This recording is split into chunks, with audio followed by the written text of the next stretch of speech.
Olá, boa noite a todos.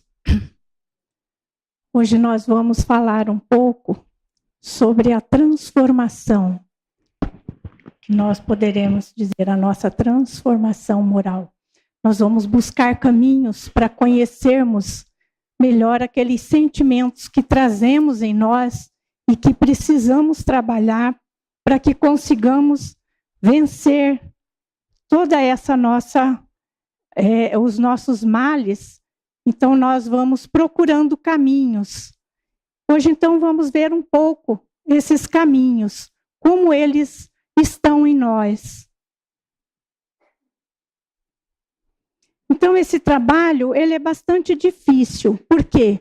Porque é um trabalho sobre si mesmo. Eu tenho que trabalhar o que tem em mim de errado, que não seja bom, para que eu seja o verdadeiro homem de bem. E essa pedra bruta, ela precisa de quê? Ela precisa de um buril para poder lapidar, porque que ela vai se despedaçando e vai apresentando a sua beleza oculta, que refletirá a gloriosa claridade em brilho incomum. Então, o que isso quer dizer? Que nós precisamos ir burilando nossos sentimentos para que ele se torne, lá no final, um sentimento luminoso, ou seja, aquilo que vai nos trazer a luz, vai nos levar à evolução. Allan Kardec, antes da ciência psicológica, ele já fazia uma abordagem terapêutica que, pelos olhos espiritistas, o indivíduo não pôde paralisar-se na posição de vítima do mundo e da sorte, entendendo que o homem não pode responsabilizar-se senão a si mesmo por todas as suas aflições. Então, Kardec, bem antes ainda de conhecermos a ciência da psicologia, ele já elaborou em suas obras, no Evangelho segundo o Espiritismo, que todo mal, né, tudo aquilo que nos aflige, decorre de nós mesmos. Nós somos os responsáveis por tudo isso. Então, é um momento de pararmos para refletir sobre isso, porque todos já temos conhecimento do Evangelho, né? E a gente traz um pouco aqui dessas obras de Joana de Ângeles, que nos falam muito da psicologia de Carl Jung, né, que Divaldo sempre está fazendo suas palestras, seus seminários em cima desse assunto, e que agora ele está bastante atual. Então, à medida que eu for falando, vai aparecendo lá embaixo de onde foi que saiu essa citação, porque se alguém se interessar em estudar um pouco mais, já sabe onde está esse conteúdo. Também não se preocupem, não fiquem desesperados querendo ouvir o que eu estou falando e ler o conteúdo do slides, tá? Eu trago bastante conteúdo assim, que eu também vou elaborando os assuntos de acordo com o que vem surgindo. Então, vocês fiquem tranquilos, que a ideia é passar para vocês um pouco desse conhecimento bem claro, para que ninguém fique perdido depois, tá? Então, o primeiro passo que nós temos que entender para burilar esses sentimentos ruins em nós, o primeiro passo é o amor. Não existe outra saída. Nós temos que, primeiramente, nos amarmos. Isso não é um sentido egoísta, falar, mas, puxa vida, por que eu preciso me amar primeiramente? Porque se eu não me amo, eu não tenho condições de amar a mim mesmo, a amar aos outros, ao meu próximo. Eu não tenho condições de amar a Deus, porque eu não amo nem a mim mesmo, que estou próximo de mim, né? Então, à guisa das sugestões maleáveis, consideremos alguns comportamentos que serão efetivos roteiros de combate, vigília, treinamento para a instauração das linhas éticas nesse processo autotransformador. Então, são assim, comportamentos que vão nos servir de roteiro para que possamos combater tudo isso, para que não se instale no nosso processo autotransformador mas nenhum sentimento ruim. É lógico que nós não vamos fazer isso do dia para a noite. É como eu disse no começo, nós vamos dar início, nós vamos puxar uma alavanca, nós vamos começar como aquela figurinha lá do início, burilar a pedra bruta. E dentre os velhos inimigos a burilar na caminhada evolutiva, nós temos as tendências que assinalam no nosso estágio de aprendizado espiritual e constituem fortes impulsos da alma que desviam o ser do seu trajeto natural de aquisições de virtudes. Então, nós temos esses inimigos ao longo da nossa caminhada evolutiva. Não é só agora, na presente encarnação. Nós já trazemos muitas coisas, né? O que Divaldo, Joana de Ângeles chama de arquétipos, atavismos, aquelas coisas todas que nós vamos remontando de encarnação para encarnação. E se não trabalhamos isso, ela continua o mesmo caminho, o mesmo processo, e sempre estamos começando. Nós não retroagimos na nossa evolução, mas nós podemos ficar estagnados. Chegar a um certo ponto, parou e não vai mais. Isso depende somente de nós, dar andamento a tudo isso, através do conhecimento. Então, a educação desses sentimentos é muito dolorosa, porque é semelhante a uma cirurgia corretiva que faz do mundo emocional um complexo de vivências afetivas e de longo curso. Então, já falamos que tem que burilar. Agora estamos falando que é uma cirurgia corretiva. Então, é uma cirurgia corretiva. É extrair aquela coisa que nós não queremos mais, que nós não precisamos mais, aquilo que vai nos trazer sofrimento, vai nos trazer dor, né? Isso nós temos que ir passo a passo, como disse a nossa colega aqui já na abertura, nos falando do evangelho no lar, né? O evangelho no lar, ele é primordial, porque é o momento em que nós nos reunimos com a família de alguma forma, para podermos fazer uma oração, para podermos chegar até Jesus. Porque Ele está constantemente conosco, mas às vezes nós nos afastamos dele de tal maneira que não lembramos nem da nossa oração diária. Então, o Evangelho no lar, ele é muito importante, sim, para essa aproximação. Mas se não tivermos ninguém para orar naquele dia, não faço o Evangelho? Faço, sim. Vou para o meu cantinho lá e faço da mesma forma, pedindo por todos que estamos acostumados a fazer, porque nem sempre todos estão reunidos, né? Então, cada ser humano é um cosmo específico, que tem a sua origem onde? No infinito. Temos conhecimento apenas de uma parte, aquilo que nos é devido conhecer, porque temos limitações existenciais. E daí achamos que sabemos tudo, mas não, somos produtos de milhares de anos. Então, é o cosmo, nós somos o microcosmo, nós estamos inseridos nesse contexto, né? Então, tudo isso nós temos que avaliar ao nosso redor o que nós precisamos para poder dar a nossa alavancada, né? Dentro de nós, a minha limitação, qual é a minha maior limitação? Qual o meu maior medo? Qual o meu maior problema? Qual situação eu estou enfrentando? Então, a partir de tudo isso, eu vou acionar a minha alavanca nesse cosmo maior e vou procurar interagir. E o sofrimento? Ele é amigo ou é adversário?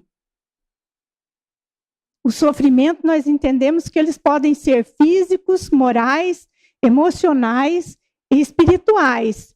E na raiz de qualquer sofrimento, o que vem?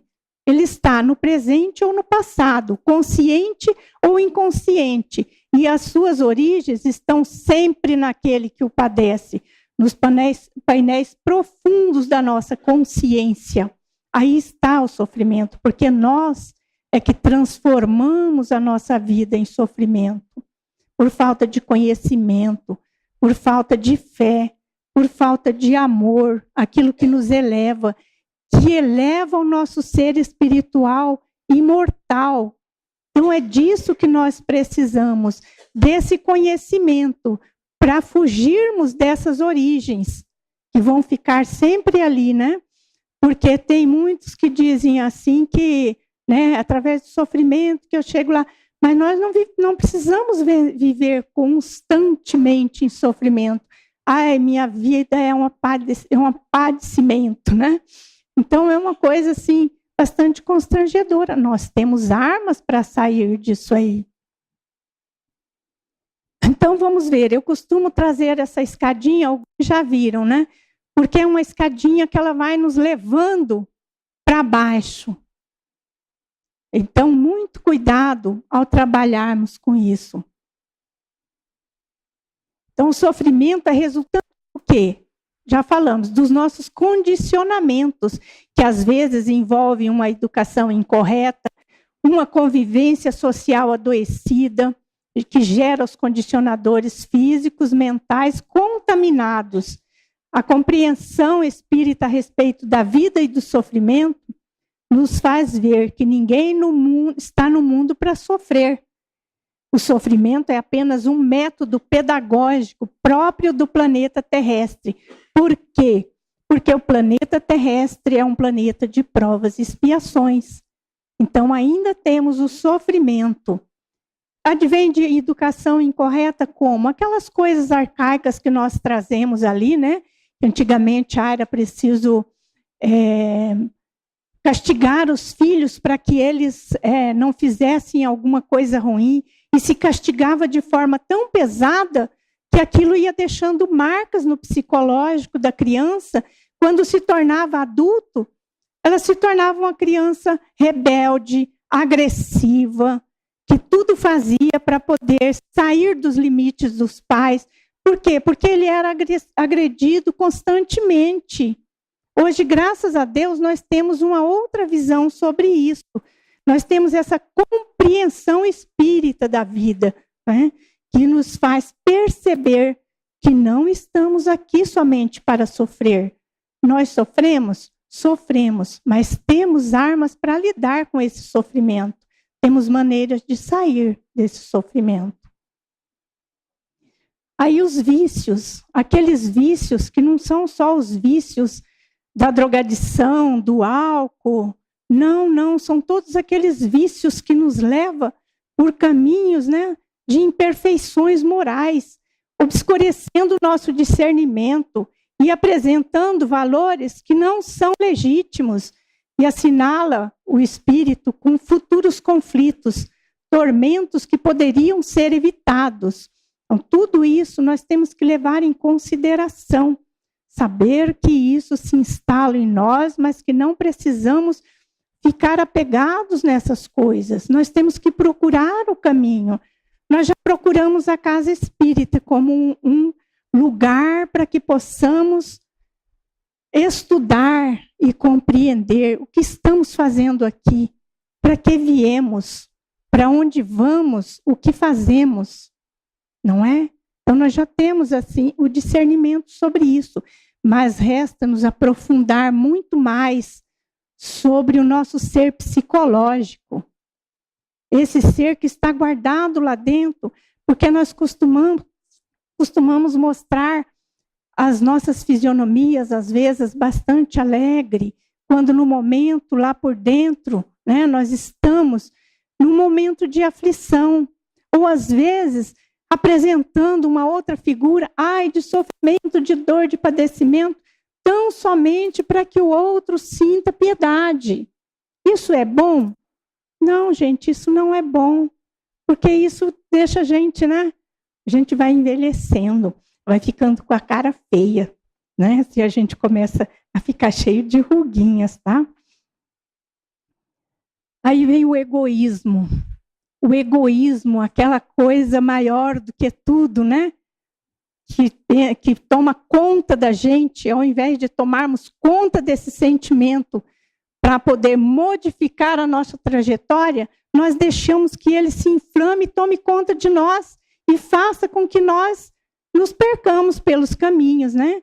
Porque ele é o hábito de ter os nossos caprichos pessoais atendidos. A contrariedade é o preço que pagamos pelo esbanjamento do interesse individualista em milênios afora. O egoísmo não é de agora. O egoísmo vem lá nos nossos arquétipos anteriores de milênios, né? Jesus trabalhava essa parte do egoísmo através das suas parábolas.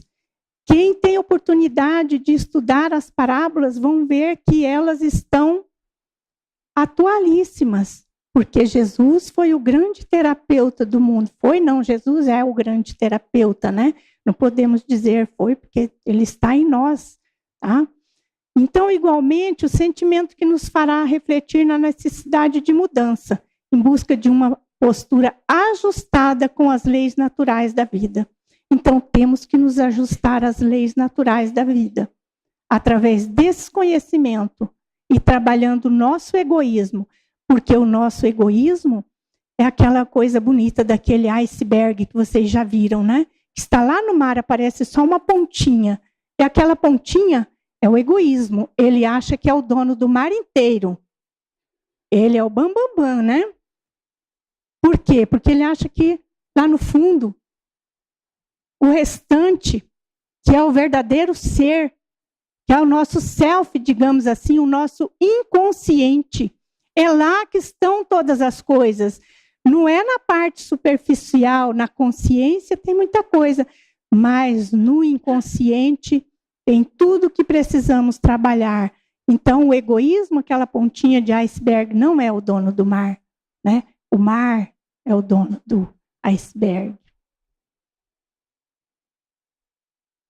E a culpa é aquele ego que se pune porque não admite erro, ou por achar que sempre é a causa dos problemas, e fatalmente está adoecido e não consegue refletir com naturalidade, e gera, assim, alto nível de sofrimento, aquele momento em que você fica se culpando porque eu fiz isso errado, porque eu não queria fazer isso, e você fica se culpando e fica interiorizando toda essa amargura que vai se transformando em doença, logicamente, porque você não para um momento para refletir, você precisa refletir. Por que dessa culpa? E tentar trabalhar isso, se libertar desse sentimento, né? Para que ele não atrapalhe o seu crescimento pessoal. E o ciúme? O ciúme é aquela coisa egóica, né? Aquele sentimento de posse, que Joana explica que tem raízes no egoísmo exagerado. E mediante trabalho de alta disciplina é que ele poderá ser superado. Pelo ciúme nós temos tantas barbáries, né? É suicídio, é aqueles homicídios, tanta coisa ruim. Por quê? Porque a pessoa acha que é dona daquela pessoa, daquele bem. Então, levado pelo ciúme, comete atrocidades. Então, já vejamos, mais um sentimento que precisamos elaborar e nós trabalharmos para sair de mais essa encruzilhada. A inveja. A inveja é aquilo que não aceita o triunfo alheio. É o elemento invejoso, ele adultera a qualidade do objeto, porque ele não consegue suportar que o outro possua aquele objeto do seu desejo. Muitas vezes ele é um preguiçoso, que não quer trabalhar para conquistar aquilo, mas ele quer o que o outro tem. Então, ele fica trabalhando para que o outro também tenha desmerecido o seu objeto de desejo. Fala, mas ele está morrendo de vontade de ter o carro que o amigo tem. Só que aí ele começa a botar defeito no carro do outro. Por quê? Porque ele queria para ele o carro, já que ele não tem, então ele quer estragar o prazer do outro. Esse é o invejoso. Assim, a grosso modo, dando exemplos bem básicos, tá? E a raiva?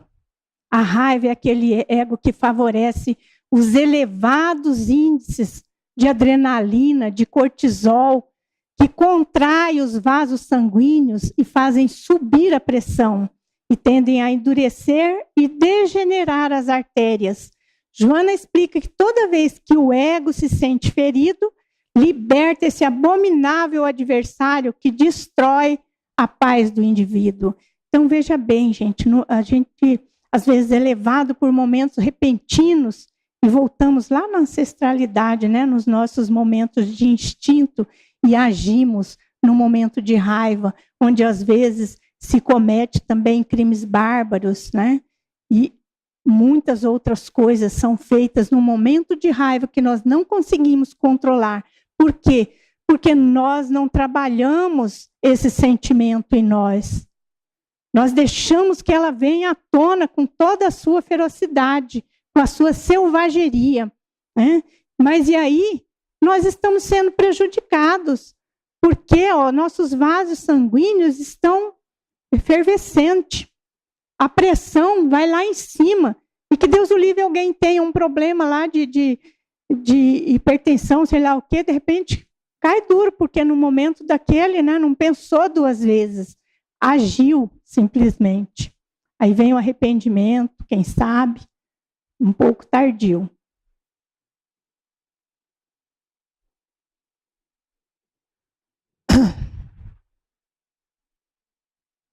Aí nós temos o orgulho, coisa difícil de se superar, né?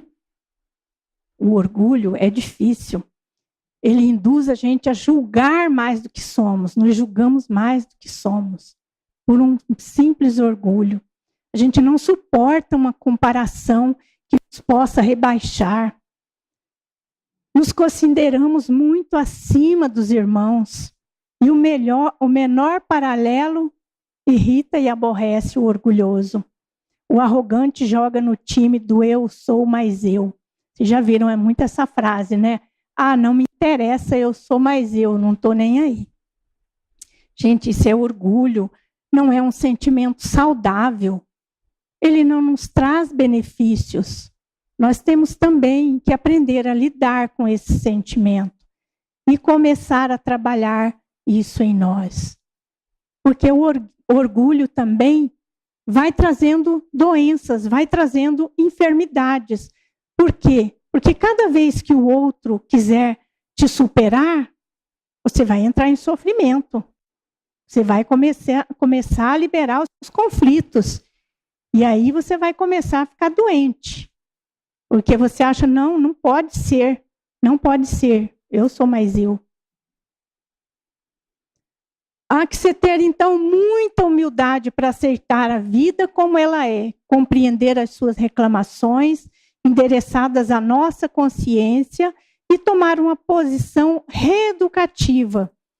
Esse orgulho é o manto escuro que tecemos com o fio do egoísmo, com o qual procuramos nos proteger da inferioridade que recalcitramos e aceitar em nós mesmos de longa data. Ele já vem de longa data, né? Então, ele vai sendo tecido com o quê? Com os fios do egoísmo. Então, veja bem, é tudo uma cadeia, um advém do outro, um ajuda o outro a crescer, um inflama o outro e vamos embora, né? Então, nós temos que ter as armas-chave para burilar tudo isso em nós, para tirarmos lá de dentro o nosso ser interior, o nosso ser espiritual verdadeiro, porque o ego está suplantando tudo isso, ele está abafando esse ser interior, ele não deixa o outro emergir. Então é isso que precisamos trabalhar esse egoísmo. Então, a mágoa e a tristeza é o ser que se fere. Como? Guardando tudo aquilo que está triste num dia, ao invés de fazer alguma coisa para se liberar daquele sentimento.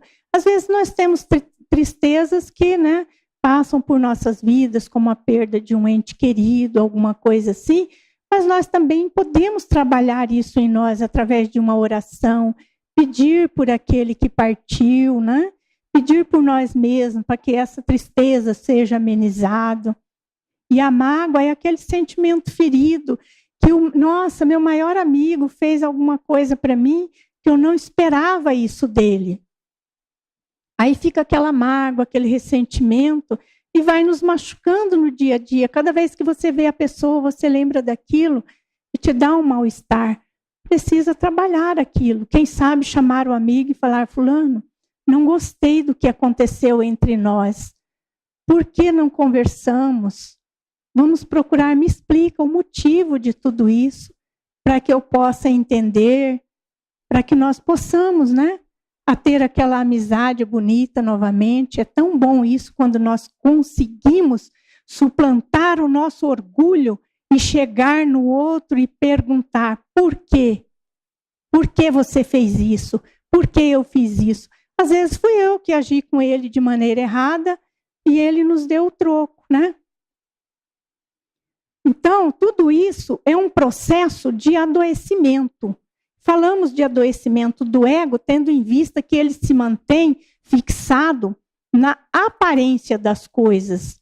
Esquece-se da essência, do conteúdo de tudo, da finalidade existencial, que é maior que a transitória jornada física. Não devemos nos esquecer que estamos aqui curtindo umas férias, né? E que o nosso conteúdo verdadeiro, que é o conteúdo de espírito imortal, esse é que temos que estar trabalhando em nós. Para isso, superando todos esses sentimentos que têm nos atrasado, né? Sabemos que estamos passando por provas, por expiações, mas nem por isso vamos ficar prostrados esperando, não, eu mereço isso, porque eu vim para expiar, eu vim para pagar, eu vim para... Não, gente, eu estou aqui para pagar, eu devo alguma coisa? Sim, mas vou pagar com galhardia, né? Vou pagar devidamente para que na outra encarnação eu não venha a sofrer da mesma maneira, para que eu seja um ser melhor, para que eu encontre em mim a essência divina, aquilo que eu tenho de bom dentro de mim. E pode acreditar que o indivíduo, por pior que seja, ele tem alguma coisa boa. Ele tem que ter alguma coisa boa. Deus é justo, justíssimo, né?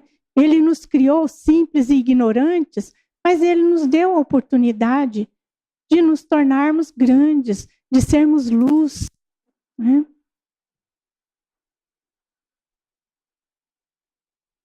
Então, esse medo, o medo ele é o ego que decorre da insegurança pessoal, remanescente de conflitos que se originam em comportamentos infelizes. E às vezes nós temos medo de tudo, né? Medo da morte, medo da velhice, medo da doença, da pobreza, da crítica. Aí o medo domina tudo e impede o nosso crescimento. Devemos ter medo da morte? Nós não teremos medo da morte se nós conhecermos o verdadeiro sentido da nossa vida. Se nós conhecemos a reencarnação, nós não teremos medo da morte. Medo da velhice? A gente tem medo da velhice, né? Porque a gente vai ficando assim, meio enrugadinho, dependendo dos outros, mas nós devemos nos preparar para isso. E quando atingirmos a velhice, seremos velhinhos felizes, porque nós estamos preparados para essa fase. Nós sabemos que ela vai acontecer. Então, se vai acontecer, vamos estar preparados, né? Assim como a morte. Nós sabemos que o nosso fim último vai ser esse. Então, vamos nos preparar para ter uma boa morte. Crítica. Quem tem medo de crítica? Crítica é uma coisa natural, porque somos seres ainda muito materialistas, né? Não gostamos de ser criticados, né? Pobreza. Pobreza também. Temos que ter medo da pobreza? Pobreza, se acontecer em nossas vidas, ela nos foi necessária para que pudéssemos compreender alguma coisa que na outra encarnação não tínhamos compreendido ainda. Né? Então, veja bem, tudo tem uma saída, tudo tem uma maneira de você conseguir superar. Tá?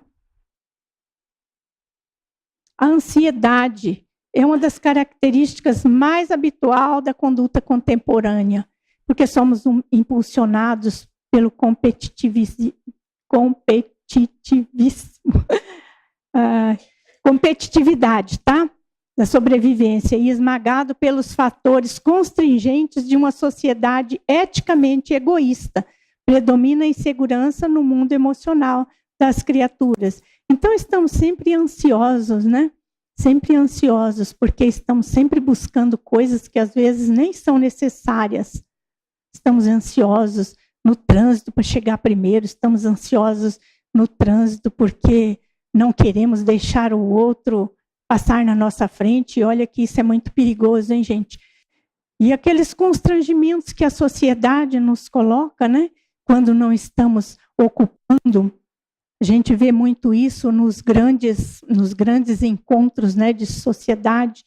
Quando você não tem lá uma classe mais alta, você vai num desses encontros, aí você vê separada a elite daqueles mais pobres, e as conversas se tornam, às vezes, difíceis. O que é isso, gente? Nós somos seres humanos todos iguais. Somos feitos da mesma matéria. Nós temos que passar a compreender isso, né? E tirar isso de nós. Ninguém é melhor que ninguém. Podemos estar num estágio melhor, mas não somos, como seres humanos, para Deus, ninguém é melhor que ninguém. Então, estressando-se com facilidade, em razão da falta de autoconfiança e de harmonia interna, o paciente tende a padecer transtornos depressivos, quase sempre de natureza bipolar, com graves ressonâncias nos equipamentos neuronais. Isso a gente já viu também, né? Então, esse quadro depressivo, a depressão é um quadro cuja doença não depende de fatores causais para surgir, sendo em si mesma ela é causa e efeito. Depressão secundária é aquela que decorre de um fator causal, que pode ser, por exemplo, uma outra doença grave que resulta em levar o paciente a ficar deprimido. Então, a depressão ela tem vários motivos. Ela decorre de doença, da perda de seres queridos, da perda de um emprego, da perda da sua posição social, da sua riqueza. Então, veja bem, que coisa quase banal, né? Quase banal se a gente for analisar. Por que vamos entrar em depressão? Será que a depressão ela tem fundamento somente na vida atual? A depressão é rude prova para o espírito que a deve enfrentar com galhardia, recorrendo ao arsenal terapêutico da medicina e do espiritismo. Então, devemos trabalhar os dois paralelamente, né? Não deixando de tomar os medicamentos do médico, né? Mas não deixando também de frequentar a casa espírita, de tomar o passe, de pedir por uma conversa fraterna, porque às vezes uma conversa fraterna nos ajuda tanto a sair de certos miasmas, a gente nem imagina, né? Por quê? Porque quando estamos conversando, nós estamos entregando o nosso coração ao outro, a quem confiamos. E a partir daquilo, a espiritualidade está trabalhando também para que nós recebamos aquele conforto. Então, é muito importante isso. Nessa ótica, a depressão é um doloroso estado de desilusão e que acomete o ser em busca da sua recuperação perante a própria consciência na vida física. Depressão é uma reação da alma que não aceitou a realidade. Eu coloquei até isso aqui porque eu achei assim essa explicação lindíssima. Veja bem, depressão, a reação da alma que não aceitou a realidade. Então, mais uma vez, estamos dizendo, precisamos trabalhar todos esses sentimentos ruins para que não comecemos a descer aquela escadinha, ó, até lá no fundo da depressão. Nós temos que subir aquela escada de Jacó, né? Para irmos para cima e não descermos. Isso é possível. É possível, sim. Eu estou aqui falando assim com vocês essas coisas e afirmando que é possível. Não por eu ser egoísta e querer trazer para vocês um prato pronto, não é nada disso. Eu estou apenas querendo trazer algumas ferramentas que eu tenho certeza algumas pessoas vão entender e vão saber que realmente é assim que funciona. Outras, talvez, daqui mais algumas palestras, né? Talvez possamos interiorizar melhor isso, né? Porque a gente continua trabalhando esse quesito, que a intenção é melhorar. Então, é o espírito, o desencadeador do transtorno martirizante, cabendo-lhe a responsabilidade de reverter o quadro, mediante grande esforço da vontade, acompanhado pelos recursos preciosos de oração e de ação no bem, com os quais adquire valores que podem contrabalançar o erro e recuperar-se das dívidas morais. Tá? Então, veja bem, é o nosso espírito que desencadeia tudo isso, porque ela está ali. Né? E se não trabalhamos para isso, não tivermos cuidado, vamos cada dia perdendo mais a vontade de viver, vamos perdendo a fé, vamos nos esquecendo de Deus, que é o mais importante em nossa vida. Nós temos, então, falando mais uma vez, que saber que Deus é justo e bom, nos criou simples e ignorante, e está do nosso lado, hoje e sempre. Nós é que nos afastamos dele, às vezes. Acostumados a impor os nossos desejos, a imprimir a marca do nosso individualismo, somos agora chamados por essa dor reeducativa, a novo posicionamento, que nos custam quase sempre ao preço da silenciosa expiação no reino da vida mental. Somos contrariados pela vida para que eduquemos as nossas potencialidades. Então, quando somos contrariados em alguma coisa, é porque estamos sendo chamados para trabalhar, para despertar, para trabalhar um novo caminho, construir um novo código de ética e trabalhar em cima disso. Porque somente trabalhando essa nossa ética, somente tirando esse condicionamento do nosso espírito doente, é que vamos nos libertar de todos esses sofrimentos. E aí poderemos, sim, numa próxima oportunidade, reencarnarmos no planeta de regeneração. E aí não teremos mais esses sofrimentos.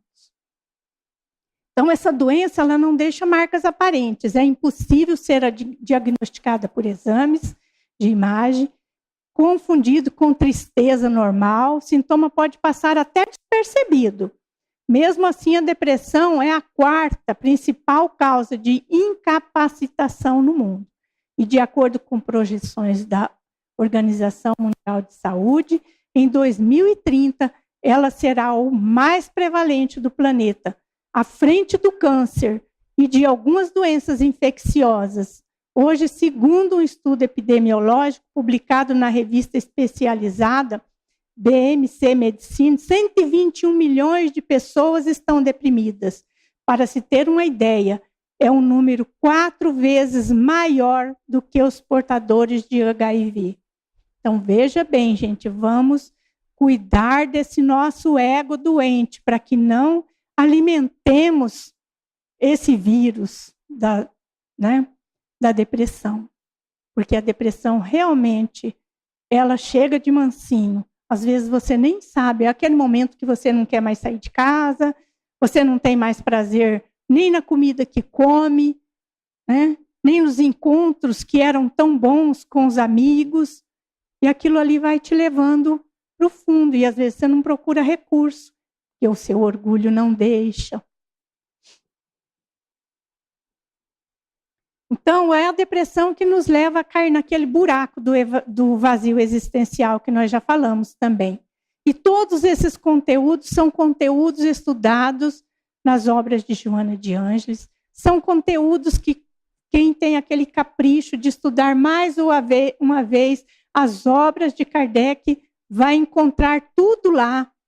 Quem puder estudar também todas as parábolas de Jesus, vai encontrar tudo lá da mesma forma. Quando estudarem a parábola do filho pródigo, vocês vão perceber que está tudo lá. Que aquilo ali não é apenas uma historinha para as crianças. Aquilo é uma grande verdade. Então, a necessidade dos enfrentamentos faz parte da existência humana, sem os quais o processo de crescimento interior ficaria interrompido, dando lugar a transtornos profundos de comportamentos, que se transformariam em patologias de difícil solução. Então, nos cuidemos para não chegarmos nesse buraco. Vamos tratar das nossas patologias antes que elas nos levem para o fundo do poço. Recordemos nesse ínterim que a caridade para com o outro, conquanto seja extenso tributo de ajustes aos estatutos divinos, não é passaporte de garantia para a movimentação nas experiências da autoridade e do equilíbrio dos planos imortais. Então, vamos ver aqui, encontrar mais uma vez, como ouvimos numa palestra, acho que do Décio, né, falando sobre caridade. A caridade é também a nossa grande ponte para com o encontro do nosso eu interior. Mas não é aquela caridade que vai entregar uma roupinha ali na comunidade, não. É aquela caridade que eu vou me despojar de tudo que eu estou precisando fazer agora e vou levar o meu eu verdadeiro lá para atender o meu irmão que está precisando. Isso é a verdadeira caridade. Não adianta, como o Décio diz, eu me pintar e lá ficar de madame lá falando coisas que não estão certas ali naquele momento, né? Então vamos abrir o nosso coração, vamos fazer a nossa parte, vamos começar. Porque só o bem repara o mal. Vamos pensar nisso, vamos guardar essa frase e essa figurinha, que eu trago assim bastante figurinha chocante, que é para vocês dormirem pensando nisso, tá? Então vocês vão ficar hoje com essa aqui, que é só o bem repara o mal. Então vamos trabalhar em nós os bons mandamentos, né? Os bons sentimentos. Vamos deixar as nossas mazelas, vamos retirar essas coisas ruins de dentro de nós. Vamos ter fé em Deus. Vamos acreditar em nós. Nós precisamos acreditar em nós. Não é sermos fraquinhos e ficar fazendo uma coisa mal feita para que sejamos um ser mal feito também. Vamos fazer a coisa com amor, vamos fazer com vontade, vamos nos entregar de verdade mesmo. Certo? Então, por hoje, é o que eu tinha para trazer aqui mais uma vez, esse despertamento que serve para todos nós, né? Que inclusive eu também estou estudando para passar por toda essa coisa e não chegar no fim da escada, tá? Nós temos que subir as escadas, né? Vamos nos preparar para isso. Partindo de tudo isso, fazer como Santo Agostinho, alimentar todos os dias, né? Os nossos pensamentos bons, escrever lá no nosso caderninho tudo que nós queremos eliminar. Começa por um sentimento, vamos trabalhar aquele até ele não ter mais validade, tá? Então é isso. Muito obrigada e mais uma vez, que eu gosto muito disso, que brilhe a nossa luz, tá? Fazer a prece. Então vamos aproveitar